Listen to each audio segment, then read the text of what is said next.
This is great. I feel like this is awesome. Amazing. So I want to thank all of you. This is really an amazing group of people. I've had fun meeting some of you today, engaging a lot of former patients, and I just want to say thank you especially to Lori, Debbie, Nancy for opening up her home to us.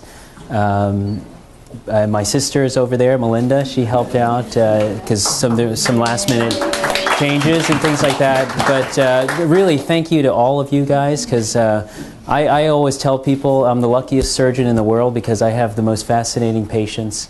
And you guys have something really special here with the Surface Hippie group. I've never ever seen any group so committed, enthusiastic, and motivated to do well and to spread the word. So you guys really are amazing. So I feel very lucky to be part of it. And thank you for inviting me.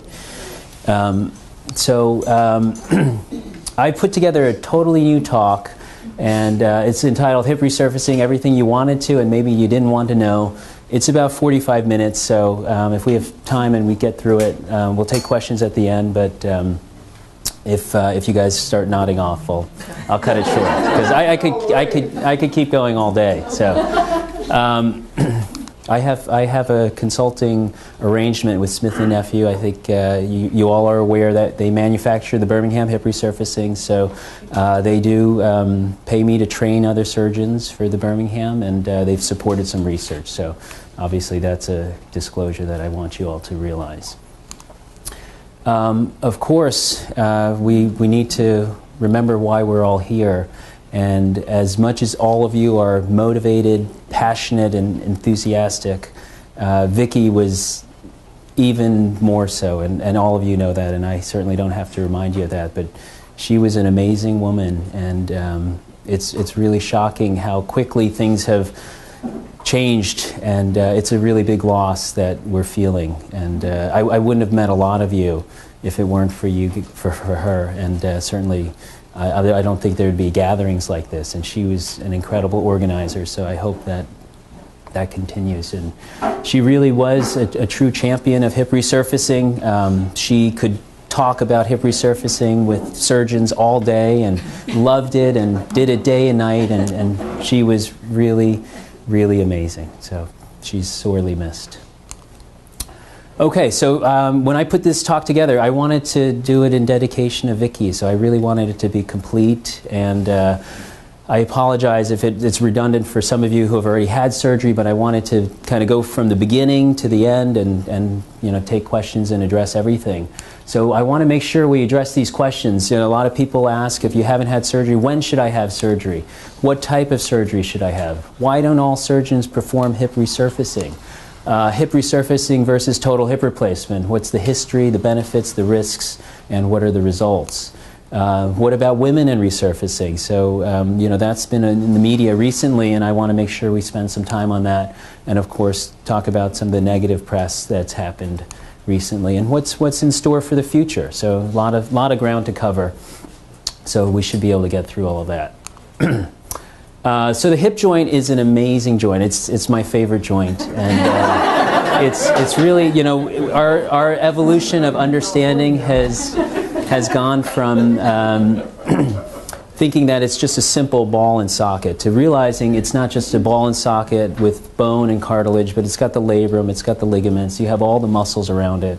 It's capable of tremendous motion, and we rely on it for a lot of activity. So, that's kind of on the left there is a normal joint, and an arthritic joint, as we all know, happens when the cartilage wears out. So why does the cartilage wear out?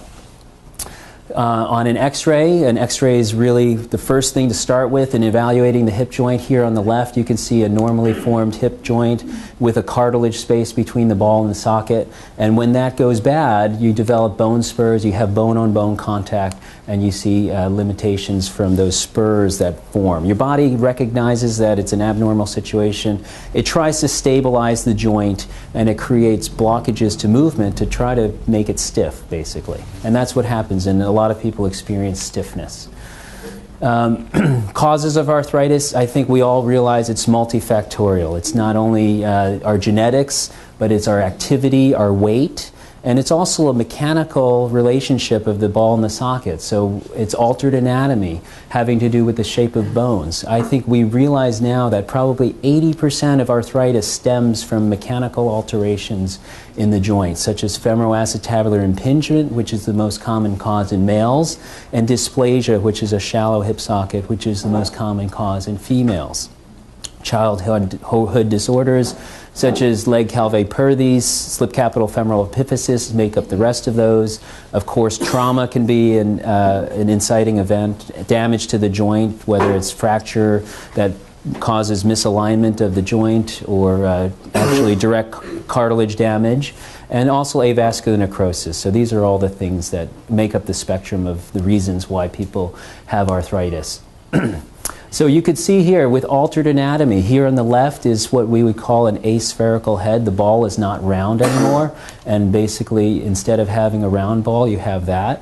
And on the right here is dysplasia, where the socket is too shallow and it doesn't cover the ball, so you get edge loading and abnormal cartilage wear. So it's like having a tire out of alignment. I've said that over and over, but if you have a mechanical problem and things don't line up properly, you're going to have a bald tread sooner or later. And the quicker you do it, the more miles you put on it, the harder your activity level, the quicker that's going to happen. So the treatment options for arthritis, I think, unfortunately, end-stage arthritis is a mechanical problem. We don't have the ability to regrow or restore cartilage yet. That's the holy grail. One day, perhaps, we'll be able to inject materials at an earlier stage and restore that cartilage. But since a lot of it is mechanical, the misshapen bones, that all has to be corrected before something like a cartilage restoration work. So arthroplasty is a generic term to refer to changing the joint, reshaping it to create a new joint. So arthroplasty or replacement corrects this, and it can be in the form of hip replacement or resurfacing. And when should you have surgery? That's a question I've heard over and over again today. There's no set answer for that, and it's a difficult decision. So it's different for everybody because people have different tolerances. Obviously, common symptoms are pain, stiffness in the hip joint, a limp when you walk, difficulty getting in and out of a car, difficulty getting in and out of bed, putting on your shoes and socks, an inability to exercise. And the more active you are, the more I think it impacts your quality of life in terms of what you want to be able to do. So, you know, people used to wait until they couldn't walk one block and they would be limping and say, okay, now it's time to have my hip done. Now people do it when they can't walk 18 holes, when they can't play 2 sets of tennis. And it's a different lifestyle these days.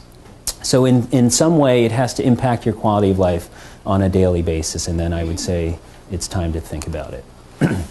What can you expect after surgery? Whether it's hip replacement or hip resurfacing, I would say 99% of people say it's a miraculous operation. It is a really wonderful thing that has been created, and you can have pain-free function on the day of surgery. People are walking the same day of surgery with less pain than they had before surgery. You will eventually have improved range of motion. We remove the bone spurs. We get rid of that bone-on-bone contact. You may approach that of a normal hip, but range of motion is a complex interplay of your muscles, your tendons, your bone, impingement, and things like that. So it may not be equal to your totally normal hip, but I'd say it's 90% of what you could expect. You will expect an increased activity level and definitely an improved quality of life. So it's really a wonderful thing that changes people's lives.